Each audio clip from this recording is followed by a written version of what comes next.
Welcome back, everybody. In this video, we're going to take objects and actually create the multi-view. So we're going to kind of do a reverse of what we've done in the last two videos. To do this, though, I'm going to load up in our lesson 6, our multi-view file. I'm going to actually load that up. So double click it from your data panel, and there it is. We can go ahead and we can toggle the data panel to save some real estate.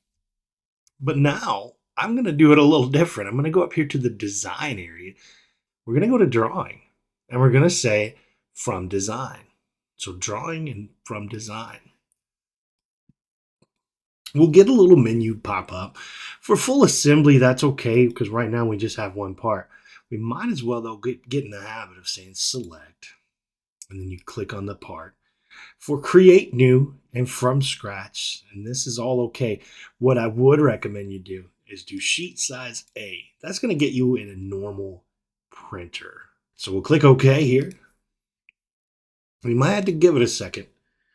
As it brings you in, the first thing you'll do is you're going to place the base view, and that's the view you selected. So that's okay. Now you'll always want to try and get a 1-to-1 scale. Fusion does a pretty good job of doing that for you. You want to try to keep an eye on that. Sometimes you just can't get a 1-to-1 and make it all fit. Now I like to leave the hidden views on, so visible and hidden edges. So if yours doesn't show up like that, then you'll just click right there. We're going to click OK. And now we're going to project our views. And that's up here at the top. Here's our base view. Here's projected. So I'm going to click on the parent view, which is here. Parent is like the front view or the base view. They're all the same. So I'm going to move this up. And I haven't clicked anything yet. Now when I get it where I want it, I'll click. I'm going to move over this way. Click where I want the isometric to be. And I'll come down here and click again. And when I'm done, I'll hit the check mark. The next step we want to do is we usually would double click on the isometric. And we're going to shade that in. Traditionally, those are just shaded in. Step 1 is place the view. Step 2 is organize the views, right? So we put them in our order.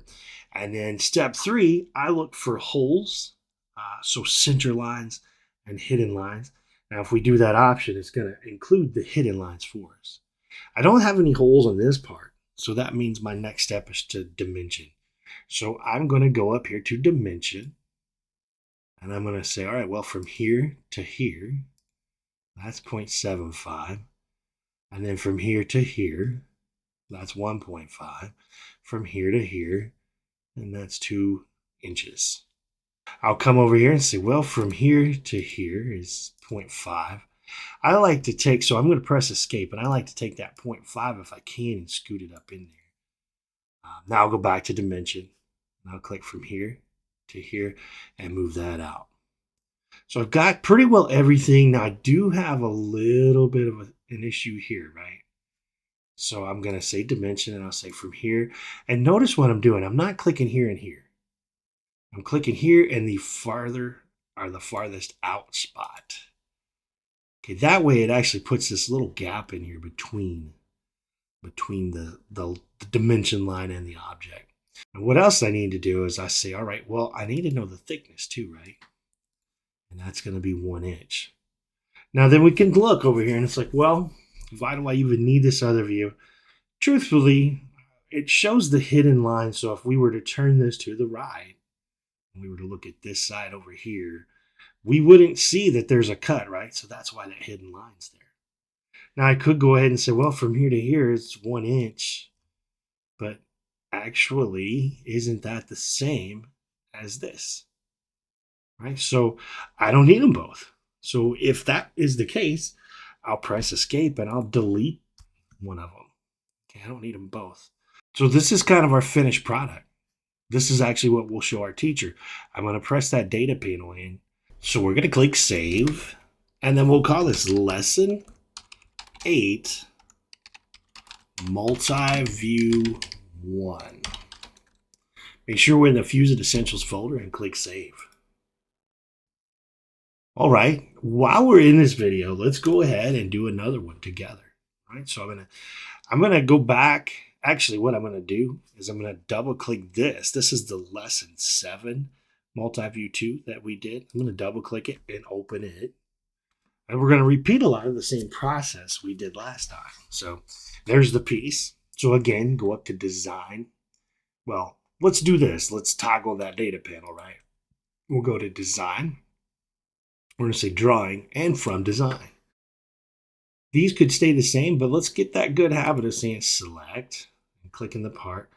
We'll do create new and from scratch, and all this is okay. Remember, we changed the B to an A and click OK.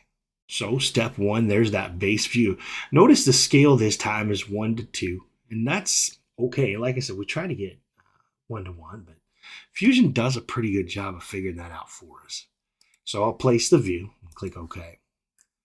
Now we're going to say projected view. So we'll click there. Now I'm going to click on the base, come up, click where I want the views, just like I did before, and check mark. I'm going to double click the ISO and shade that in. Click close. Now from here, do we need other things? And in this case, we do. We need a center mark. So I'm going to zoom in just to here. Here's center line, center marks. So I'm going to do center lines. And what I'll do is I'll say, all right, this line and this line. There's a center line. Click these two here as well. And over here, instead of a center line, I need a center mark, which is right here. It looks like a target. We'll click that. Now we can begin dimensioning, and I'm going to say, all right, well, let's click here and here, and then let's go here and up here. And let's do these, one and out, and let's go here and here. All right, now I could go ahead and get the thickness here, or I could put it down here. Let's go ahead and do it here because that's what we did last time. And like I said, hit escape, and let's try to get that anytime we can. It looks a little better for me if I put it there. Now we've got some stuff to take care of here. We got to dimension that hole. Dimension from here to here. And then from here to here. And that simply tells us where to put the drill bit. Now we need to know what size drill bit do we use. So to do that, and you may need to zoom in on these because the circle's a little small, then you just click on the circle. And you want to drag that up. You try to keep, a respectable 45-degree angle on that dimension line. But that's it. That's multi-view dimensioning. Let's do this though before we exit. Let's go ahead and save away. So let's expand that data panel, and we're gonna save, and we're gonna say lesson 8, multi-view 2 drawing, and click save.